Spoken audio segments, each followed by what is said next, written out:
this podcast. This is episode 134, I think. Yes. Yeah, I think so.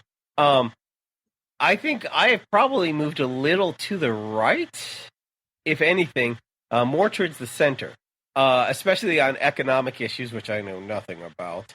And I have to thank DJ and the members of this podcast over the years who have helped me know a little bit more. I now actually know how much is in my bank account, a rough number. You're doing better than me.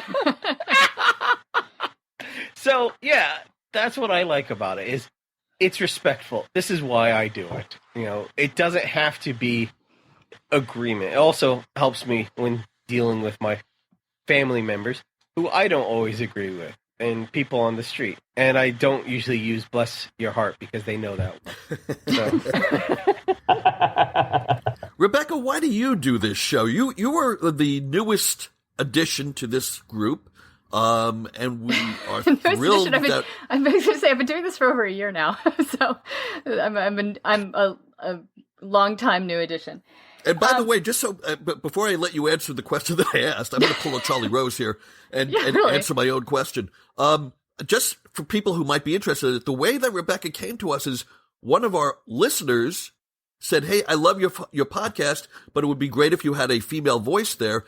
I have a friend who would be perfect for you guys." And she told me about you, and that's how you came to us. So yeah, and the same day she texted me after she got in touch with you about that. She's like, by the way, I just told Kevin Kelton that you should be on his podcast. And I said, who? And I had to listen to the podcast to make sure I was going to be smart enough to be on this. It was quite a process. Hi, Stephanie. Thank you, by the way. I have often heard it said that education is not supposed to be comfortable. Education is supposed to make you confront new ideas that maybe don't fit in with your existing worldview and that are hard to learn to sit with. And sitting down with people of different political bents than you have isn't supposed to be comfortable.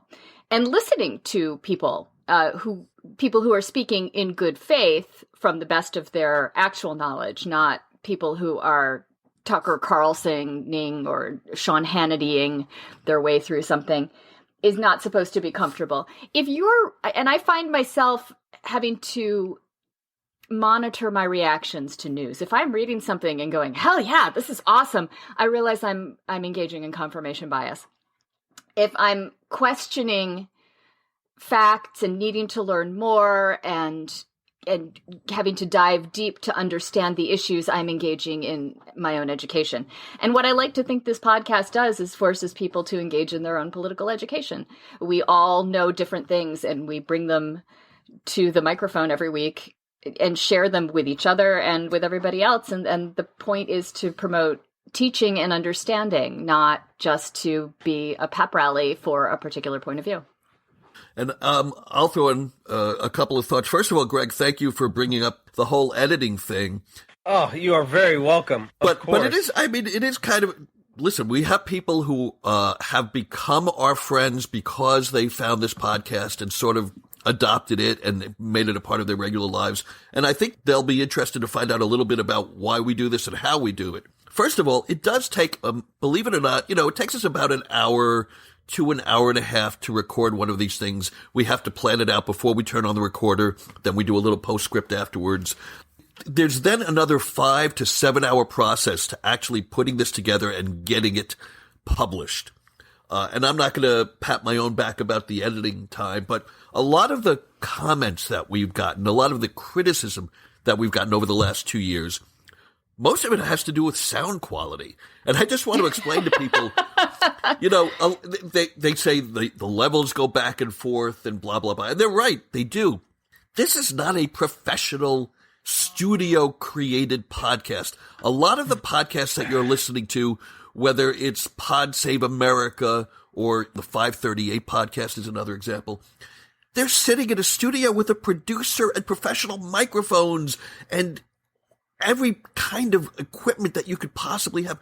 We do this over Skype, my friends. We do this. We literally scotch tape this show together. And yes, sometimes for, whatever reason, one person's sound level is so low or so high that we can't adjust it quite right because I'm not a professional editor. So thank you, everyone, for staying with us, even when we destroy your eardrums when you've got buds in and you're listening to us on your phone. But we do the best we can with what we have, which is not a whole lot. The other thing that I'm going to read just a couple of our reviews that are on iTunes. I'm not going to read the good ones. We've got many 4-star ones. Oh, no, don't do this. My self-esteem, I don't know if I can handle it. And I'm going to read them from most recent backwards. So even though plenty of them heavily criticize me, the first one actually names someone else. So don't take it personally. We will get to me. But this is what someone named RWL1395 said about us. Wow, that's a screen name. I feel like I'm in a Leno mean tweets moment. Or a... You're going to like this one, Rebecca. Okay. Uh-oh. All the politics, none of the hate, and that's in quotes. By the way, they got our thing wrong. They meant real debate without the hate, but they wrote all the politics, none of the hate should be all the politics, none of the hate, unless we disagree with you. Then it's all of the hate, end quote. Also, Rebecca is the worst. Not the worst by the word. They didn't say the worst. Oh. They said the worst with an E at the end. Oh, the worst. Okay. If another host disagree with her on anything, she just shouts that host down. Yeah, really. She just shouts that host down with a horrible joke that pokes fun at Republicans. Really bad stuff. Also, just not entertaining. They don't dive any deeper than surface level on any of the issues, which is why I listen to podcasts. For the deep issues I can't get from mainstream media. Oh, no, yeah. If you don't like mainstream media... All right. I'll take credit for that one. That's my mom. That's my mom, and she was drinking. She's a horrible, mean drunk when she writes reviews on podcasts. So sorry about that, Rebecca. Yeah, it's okay. Mom, but I am going to go on my home. LinkedIn and tell people that I'm the worst. Mom, go home. You're drunk. Stop it. First of all, I think we do a pretty in-depth analysis, especially DJ, who takes us to places that no one goes, even on CNN or Fox. So if you're looking for in-depth analysis, you're going to get more of it here than you're going to get anyplace else. But to be clear, that's not always a good thing. And historical analysis, by the way. The other thing is, we're all making horrible jokes. It's not just Rebecca. Yeah, come on. We try to have fun with this stuff, ladies and gentlemen. My jokes are only the second most horrible. I mean, come on. you want serious? Go watch. Yeah, well, technically mine are predictions, so they don't count as jokes. They're just really awful. Right. That thing about my mom was a joke. She's actually quite a nice lady. So she's not a Russian bot in her spare time? Well, she gets paid well for that. Yeah. Well, whoever that fellow was, they used the article "the," and as I understand it, the Russian language doesn't actually have "the." So usually, if "the" shows up, it's probably not a Russian bot per se. Okay. Oh, good. Here's one by someone whose title is Book Lovers Anonymous. They gave us 1 star, and they said, I have been listening for a while, and I have been disappointed numerous times. Now, why would anybody do that to themselves? They've been listening, and they've been disappointed numerous times. Stop listening! So our friend Book Lovers wrote, I've been listening for a while, and I have been disappointed numerous times by how the group acknowledges how minorities are often mistreated or not represented, but then the group basically laughs and jokes about it. The line, I don't think we've done that. Okay, well, we joke about everything. The line was crossed for me when Kevin repeatedly said the N-word and said that comedians and rappers say it, so he should be able to say it as well. Since when did those people speak for all black people? Why is a lack of diversity and bigotry funny? This show has a lot of potential, but definitely needs better people than who they have now. Wait, so we should replace ourselves? Is that what this guy was the suggested? point that I found really interesting. As if we have bosses who have hired us. Although to be fair, had I been on that podcast, which I was not, because I think I was coming back from Con Carolinas that week. Right. I would have joined Helena in saying that as a white person, did not have any right to use that word. And that's perfectly fair. Everybody did tell me that. That's perfectly fair. I agreed with Helena too that you don't have the right to use that word too. But we're not opening up that one again. No, but I think but in that case, it certainly says something that this listener, whoever they were, just completely forgot that Greg existed as they went on their rant. Well, they also forgot that the person that I was arguing with was a black woman. So it's not like it was there was no diversity in the conversation. And Helena, stood her ground and I think made some excellent points. And quite frankly, I've thought quite a lot about that conversation since then. I think I learned quite a bit from it, and the experience of having put that conversation out there in public and getting other people's feedback. So, we all learned from this, but I think it would have been less interesting if there hadn't been anyone here to voice that point of view and to test that point of view.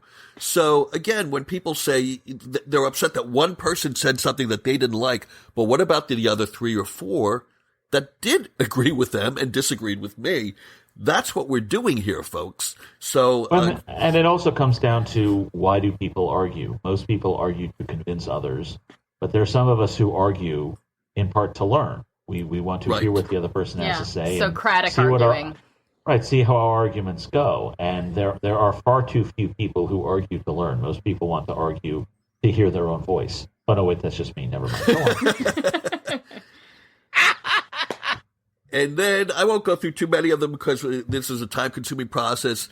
The other thing is, we're not professionals. One of our listeners who commented on Facebook a week or two ago made fun of the fact that we did an entire segment on the Russian investigation, and we said the name Mueller wrong every single time, and they were right. It was funny. Did we really? Well, actually, it was me and DJ. I think I started the ball rolling when I said Mueller, and DJ just ran with it.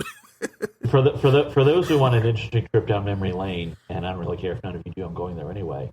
There was a correspondent. You're really belligerent today.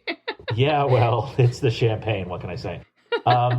There was a novel from Jeff Greenfield, who was an ABC News correspondent, now he's at CNN, called The People's Choice, which was I thought a rather humorous story about a president-elect dying and what it means for the Electoral College because it hadn't met yet.